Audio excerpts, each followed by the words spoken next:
अब मैं हमारे यशस्वी और दूरदर्शी प्रधानमंत्री श्री नरेंद्र मोदी जी से विनम्र निवेदन करती हूं कि कृपया आप अपने आशीर्वचनों से हमारा मार्गदर्शन करें। माननीय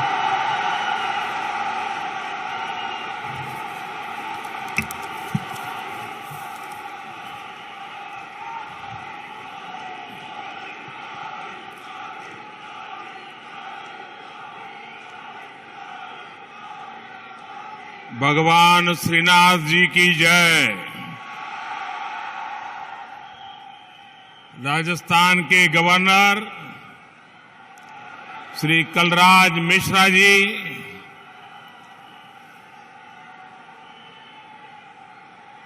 मुख्यमंत्री मेरे मित्र श्रीमान अशोक गहलोत जी, विधानसभा के स्पीकर श्रीमान सीपी जोशी जी,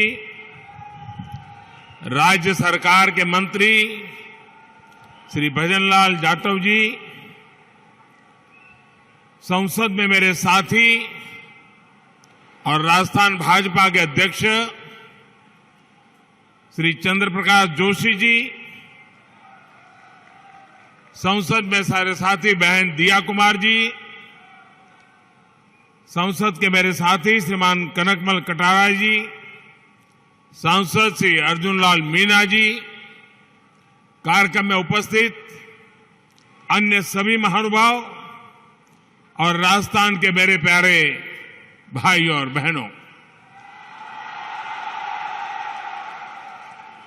भगवान श्रीनाथ जी और मेवाड़ की इस वीर धरा पर मुझे फिर एक बार आपके बीच आने का अवसर मिला है। यहां आने से पहले मुझे भगवान श्रीनाथ जी के दर्शन का सौभाग्य मिला। मैंने श्रीनाथ जी से आजादी के इस अमृत काल में विकसित भारत के संकल्पों की सिद्धि के लिए आशीर्वाद मांगा है। साथियों, आज यहां राजस्थान के विकास से जुड़े 5,000 करोड़ रुपए से अधिक के प्रोजेक्ट का शिलान्यास और लोकार्पण हुआ है। ये प्रोजेक्ट्स राजस्थान की कनेक्टिविटी को नई ऊंचाई पर ले जाएंगे। उदयपुर और शामळाजी के बीच नेशनल हाईवे 8 के 6 लेन होने से उदयपुर, डूंगरपुर और बांसवाड़ा क्षेत्रों को बहुत फायदा होगा। इससे शामळाजी और काया के बीच की दूरी कम हो जाएगी। बिलाड़ा और जोधपुर सेक्शन के निर्माण से जोधपुर और बॉर्डर एरिया तक पहुंच बहुत ही सुलभ होगी। इसका एक बड़ा फायदा ये भी होगा कि जयपुर से जोधपुर की दूरी भी 3 घंटे कम हो जाएगी। 4 भुजा और निचली ओड़न के प्रोजेक्ट से world heritage site Kumbhalgarh, Haldighati और श्रीनाथ जी के दर्शन करना बहुत ही आसान हो जाएगा। श्री नाथद्वारा से देवगढ़ मदारिया की रेलवे लाइन मेवाड़ से मारवाड़ को जोड़ेगी। इससे मार्बल, ग्रेनाइट और माइनिंग इंडस्ट्री को और व्यापारियों को बहुत मदद मिलेगी। मैं सभी राजस्थान वासियों को इन विकास कार्यों के लिए बहुत बहुत बधाई देता हूं। भाइयों और बहनों, भारत सरकार राज्य के विकास से देश के विकास के मंत्र पर विश्वास करती है। राजस्थान देश के सबसे बड़े राज्यों में से एक है। राजस्थान भारत के शौर्य, भारत की धरोहर भारत की संस्कृति का वाहक है। राजस्थान जितना विकसित होगा उतना ही भारत के विकास को भी गति मिलेगी। और इसलिए हमारी सरकार राजस्थान में आधुनिक इंफ्रास्ट्रक्चर पर सबसे अधिक बल दे रही है। और जब मैं आधुनिक इंफ्रास्ट्रक्चर की बात करता हूं तो इसका मतलब सिर्फ रेल और रोड ही नहीं होता। आधुनिक इंफ्रास्ट्रक्चर शहरों और गांवों में कनेक्टिविटी बढ़ाता है, दूरी कम करता है। आधुनिक इंफ्रास्ट्रक्चर समाज में सुविधाएं बढ़ाता है, समाज को जोड़ता है। आधुनिक इंफ्रास्ट्रक्चर डिजिटल सुविधाओं को बढ़ाता है, लोगों का जीवन आसान बनाता है। आधुनिक इंफ्रास्ट्रक्चर विरासत को बढ़ावा देने के साथ ही विकास को भी गति देता है। जब हम आने वाले 25 साल में विकसित भारत के संकल्प की बात करते हैं तो उसके मूल में यही इंफ्रास्ट्रक्चर एक नई ताकत बनकर के उभर रहा है।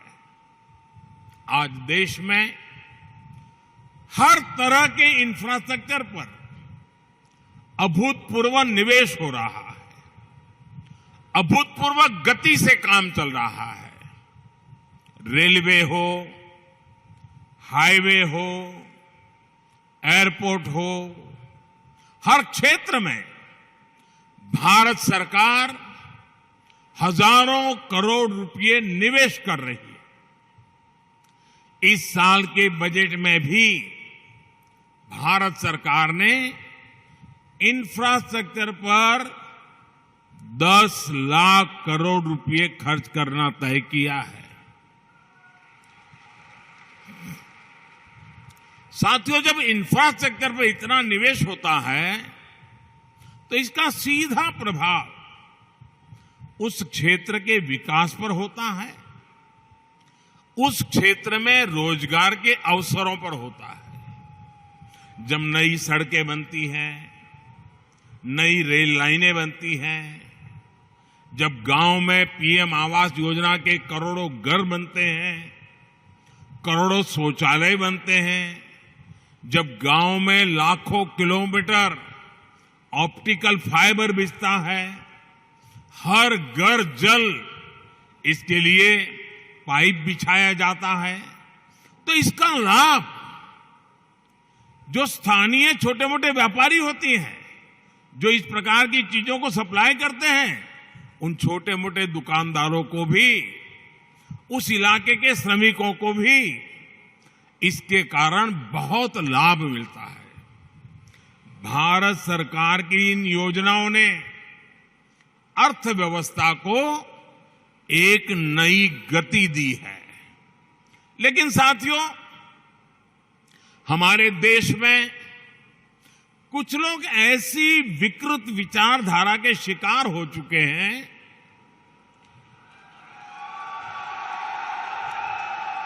इतनी नकारात्मकता से भरे हुए हैं,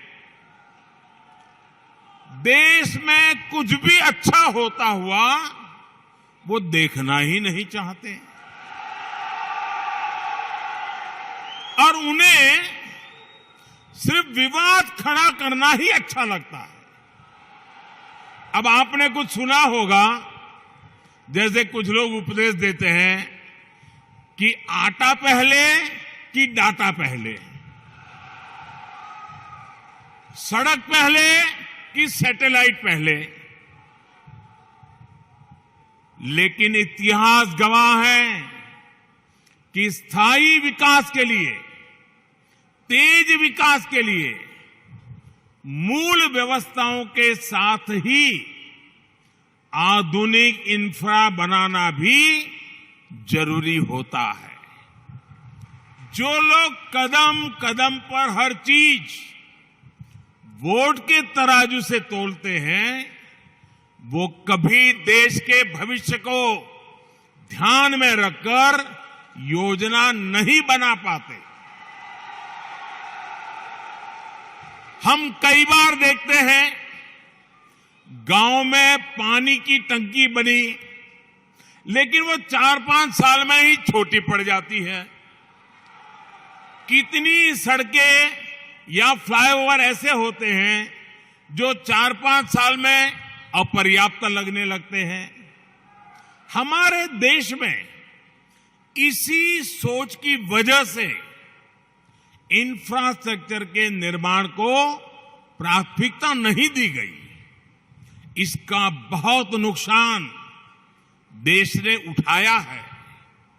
अगर पहले ही मान लीजिए पर्याप्त संख्या में मेडिकल कॉलेज बन गए होते तो पहले देश में डॉक्टरों की इतनी कमी नहीं होती। अगर पहले ही रेलवे लाइनों का बिजलीकरण हो गया होता तो आज हजारों करोड़ रुपए खर्च करके ये काम करने की जरूरत नहीं रहती। अगर पहले ही हर घर तक नल से जल आने लगता तो आज 3.5 लाख करोड़ रुपए लगाकर जल जीवन मिशन नहीं शुरू करना पड़ता। नकारात्मकता से भरे हुए लोगों में ना दूरदृष्टि होती है और ना ही वो राजनीतिक स्वार्थ से ऊपर उठकर कुछ सोच पाते हैं। आप सोचिए, अगर नाथद्वारा की जीवन रेखा कहे जाने वाले नंद समंद बांध या टांटोल बांध नहीं बने होते तो क्या होता। और हम तो राजस्थान और गुजरात के लोगों के जुबान पे लाखा बंजारा का नाम बार बार आता है। हम लाखा बंजारा की चर्चा करते हैं। पानी के लिए लाखा बंजारा ने अपना जीवन खपा दिया था। हालत यह है कि अगर पानी के लिए इतना काम करने वाले और जिनकी चारों पर बावड़ी किसने बनाई तो बोले लाखा बंजारा, वहां तालाब किसने बनाया तो बोले लाखा बंजारा।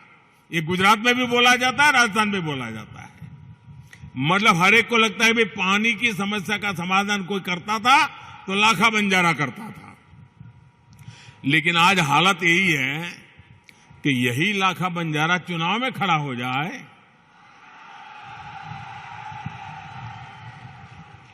तो ये नकारात्मक सोच वाले उसको भी हराने के लिए मैदान में आएंगे।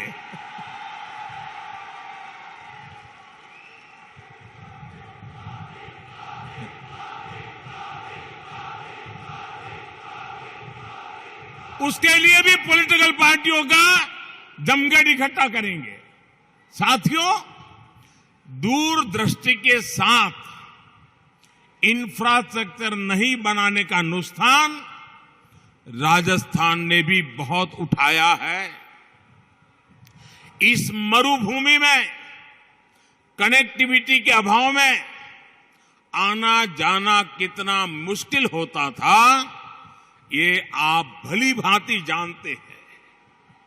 और ये मुश्किल सिर्फ आने जाने तक सीमित नहीं थी, बल्कि इससे खेती, किसानी, व्यापार, कारोबार सब कुछ मुश्किल था। आप देखिए, प्रधानमंत्री ग्रामीण सड़क योजना साल 2000 में अटल जी की सरकार ने शुरू की थी। इसके बाद 2014 तक लगभग 3,80,000 किलोमीटर ग्रामीण सड़कें बनाई गई। बावजूद उसके देश के लाखों गांव ऐसे थे जहां सड़क संपर्क से कटे हुए थे। 2014 में हमने संकल्प लिया कि हर गांव तक पक्की सड़कें पहुंचाकर रहेंगे। पिछले 9 वर्ष में ही हमने लगभग 3.5 लाख किलोमीटर 9 वर्ष में 3.5 लाख किलोमीटर नई सड़कें गांवों में बनाई। इनमें से 70,000 किलोमीटर से अधिक सड़कें यहां अपने इस राजस्थान के गांवों में बनी है। अब देश के ज्यादातर गांव पक्की सड़कों से जड़ चुके हैं। आप कल्पना करिए, अगर यही काम पहले हो गया होता तो गांव कस्बों में रहने वाले हमारे भाइयों बहनों को कितनी आसानी हो गई होती। साथियों, भारत सरकार आज गांवों तक सड़क पहुंचाने के साथ ही शहरों को भी आधुनिक हाईवे से जोड़ने में जुटी है। 2014 से पहले देश में जिस गति से नेशनल हाईवे का निर्माण हो रहा था, अब उससे 2 गुनी तेजी से, डबल स्पीड से काम किया जा रहा है। इसका भी लाभ राजस्थान के अनेक जिलों को मिला है। कुछ समय पहले ही मैंने दौसा में दिल्ली मुंबई एक्सप्रेस वे, उसके एक प्रमुख सेक्शन का लोकार्पण किया है। भाई और बहनों, आज भारत का समाज आकांक्षी समाज है, एस्पिरेशनल सोसाइटी है। आज 21वीं सदी के इस दशक में लोग कम समय में ज्यादा से ज्यादा दूर तक पहुंचना चाहते हैं, ज्यादा से ज्यादा सुविधाएं चाहते हैं। सरकार में होने के नाते ये हम सभी का दायित्व है कि भारत के लोगों की इस आकांक्षा को, राजस्थान के लोगों की इस आकांक्षा को हम सब मिलकर के पूरा करें। हम सब जानते हैं कि सड़क के साथ ही कहीं जल्दी आने जाने के लिए रेलवे कितनी जरूरी होती है। आज भी गरीब या मध्यम वर्ग को सपरिवार कहीं जाना है तो उसकी पहली पसंद रेल ही होती है। इसलिए आज भारत सरकार अपने दशकों पुराने रेल नेटवर्क को सुधार रही है, आधुनिक बना रही है। आधुनिक ट्रेनें हो, आधुनिक रेलवे स्टेशन हो, आधुनिक रेलवे ट्रैक्स हो, हम हर स्तर पर एक साथ चारों दिशाओं में काम कर रहे हैं। आज राजस्थान को भी उसकी पहली वंदे भारत एक्सप्रेस मिल चुकी है। यहां मावली मारवाड़ गेज परिवर्तन की मांग भी तो कब से चल रही थी, ये पूरी हो रही है। इसी तरह अहमदाबाद उदयपुर के बीच पूरे रूट को ब्रॉडगेज में बदलने का काम भी कुछ महीने पहले पूरा हुआ है। इस नए रूट पर जो ट्रेन चल रही है उसका बहुत लाभ उदयपुर और आसपास के लोगों को हो रहा है। साथियों, पूरे रेल नेटवर्क को मानव रहित फाटकों से मुक्त करने के बाद हम अब तेजी से पूरे नेटवर्क का बिजलीकरण कर रहे हैं।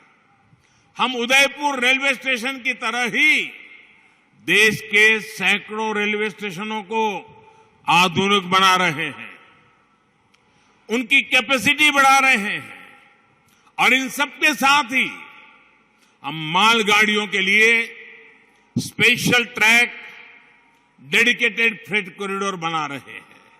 साथियों, पिछले 9 वर्षों में राजस्थान का रेल बजट भी 2014 की तुलना में 14 गुना बढ़ा है।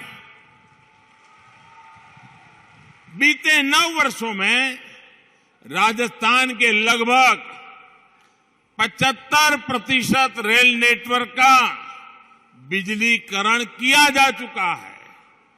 यहां गेज परिवर्तन और दोहरीकरण का बहुत बड़ा लाभ डूंगरपुर, उदयपुर, चित्तौड़, पाली, सिरोही और राजसमंद जैसे जिलों को मिला है।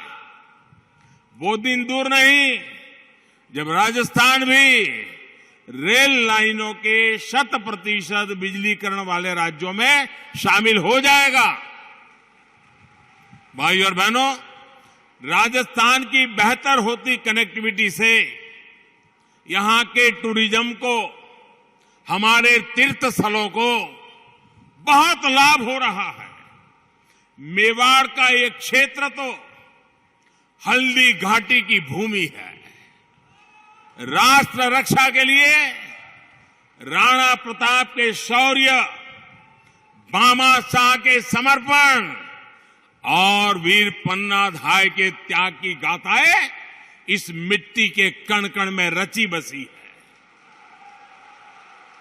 कल ही देश ने महाराणा प्रताप जी की जयंती पर उन्हें पुण्य भाव से स्मरण किया।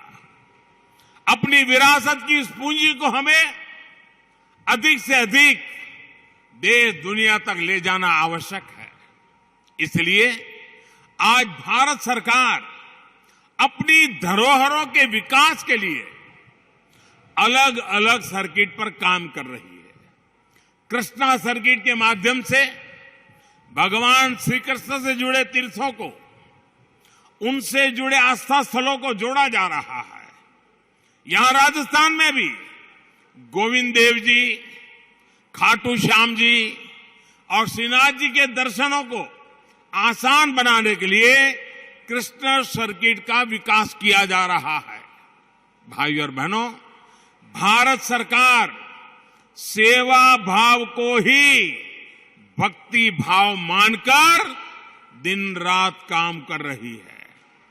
जनता जनार्दन का जीवन आसान बनाना हमारी सरकार के सुशासन की प्राथमिकता है।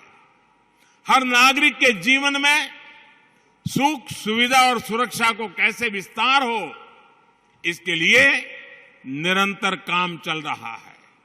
श्रीनाथ जी का आशीर्वाद हम सभी पर बना रहे, इसी कामना के साथ आप सभी को विकास कार्यों की फिर से एक बार बहुत बहुत बधाई देता हूं। बहुत बहुत धन्यवाद।